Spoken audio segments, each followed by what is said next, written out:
Well, hello again everybody, welcome back to the second part of the wooden American mortise lock build. So as you can see, I've finished off the back of the body of the lock. We've got it marked up, it's clamped in a vise which is clamped to the bed of the drill press, and we've got to do a two-stage hole here. So we need a slightly larger hole for the flange on the front of the barrel, and then a slightly smaller one all the way through. So we're doing a 30mm hole on the top here. We'll probably go in about 3 or 4mm, take that out, and then we're going to do a 25mm hole all the way through. So it's a bit noisy and the camera's in the way for me to get to it, so I'll get that done and then we'll have a look. Alright, so that's that bit done. As we can see, we have the hole all the way through, just about in the right position in comparison with the lock, and we can see the little lip for the flange on the front. So the next job is to trim down a piece of this, get it a bit smaller, get it in the lathe, and then we can start making the core. So I'll get that trimmed up, get it in the lathe, and then we'll come back. Right, so as we can see, we've got the purple heart trimmed down a bit and mounted in there, just with the tailstock to give it a bit of support while we rough it to a round, and then we'll start fitting. So what I'll do is zoom out a little bit and we'll get this down to round.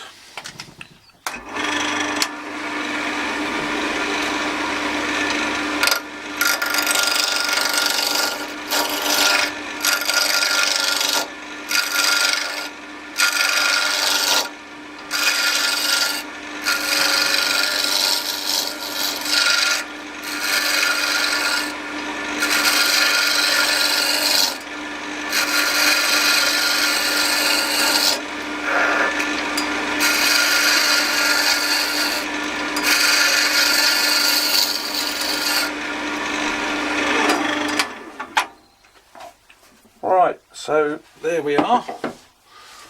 We're just about round. Let's grab. We need 30mm on the outside and 25 on the inside. We've got 34 there, so we're pretty close. So what I will do is get a little bit more of this done and then we'll come back. Right, so we've got it round. We've got a mark up here where we want to finish the smaller portion. We want some sticking out the back for the tailpiece to fit onto, but as we can see, we've got it down. There's just a tiny little fraction of movement in there, which is what we want. Don't want it too tight and it binding up. So we'll get this finished off up to here, see how it fits, and then we can start finishing the front of the barrel. Right, so we now have the barrel all turned down, a little bit sticking out the back. There'll be a fraction more once we get the lip into the front, but that sits quite nicely. I think that's just about how we want it, so it's not going to bind up but not wobble about too much. So we just need to take a little bit off this shoulder here so that it will fit into the lip on there, and get that polished up. Then we can turn it round and finish the face. Right, back in a minute. Alright, so we've got that bit done. I've sanded it down a bit, but as you can see, hopefully we can get to there, and that does just fit inside there nicely. Not too much wobble, but fits nice and tightly. So the next thing is we want to try and recreate the little shape on the front of the barrel. So we'll get this out of the chuck. We'll stick some tape around here to protect it, get it back in the chuck, and then we can finish off the front face. So I'll get it in there and we'll have a play. Right, so as you can see, we've now got it chucked up. I've had to change the jaws on the chuck to hold it, so we can round this off now and then create that face on the front there, and then we'll have a look at it and see how it looks. Right, so we've got the front of that done, so it's got a little bit of shape like the original, and it all sits in quite nicely in the front of the lock, turns just about right. So now we've got the difficult bit to do, which I'm still not 100% sure how I'm going to achieve it. I have a plan.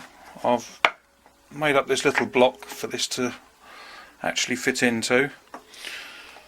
We need to replicate some warding on here, and I think what I'm going to do is initially drill a couple of holes very accurately in here, which will be on the edge of where the keyway will be. Then I can use the bandsaw to cut a slot in there completely, and then actually glue some dowels in to create the two little bits of warding. And if I do it that way, it also means I can use a round bit in the Dremel possibly to make the grooves in the key for when the key fits in. So I'm going to have a little fiddle, see if we can set something up that'll work, and we'll come back in a minute. Right, so hopefully we can see we've got in the drill press again, we've locked the core in just with this little screw. I've made a couple of marks there, so I'm going to have to go through very gently and carefully with this because I don't want to mess it up. But I'll get these holes drilled and then we can look at going on to getting the cut done with the bandsaw.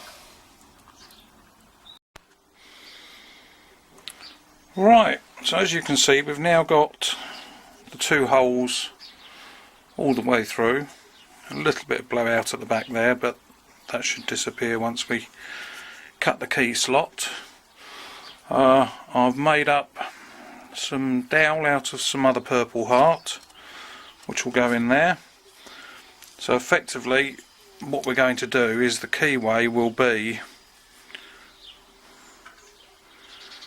something like, let's see if we can get this on the camera, something like so,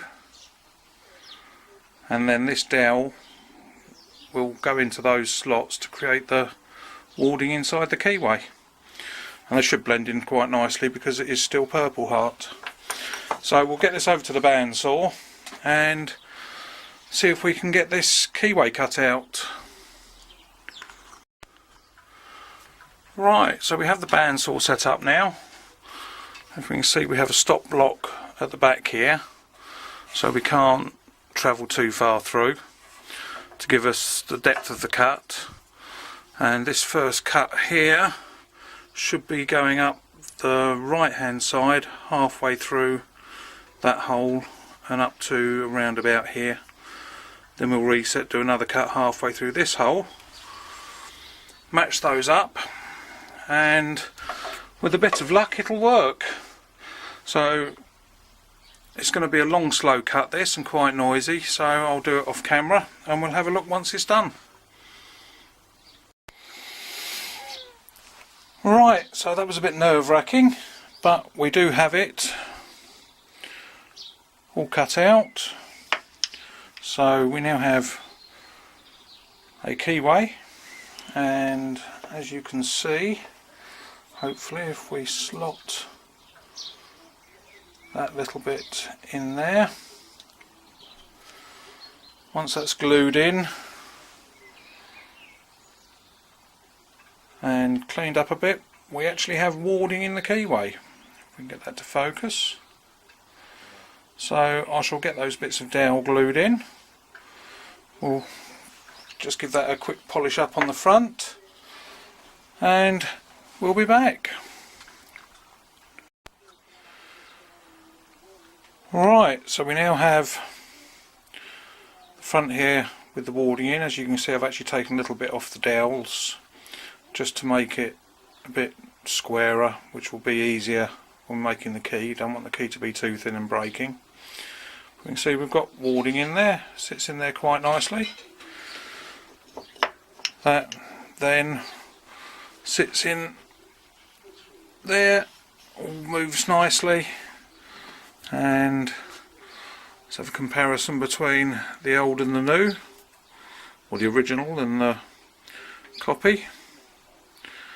So there we go. I think that's about enough for today. So next time we've got to make the tailpiece and cut the back of the core off, or cut the shapes in the back of the core for the tailpiece to set over.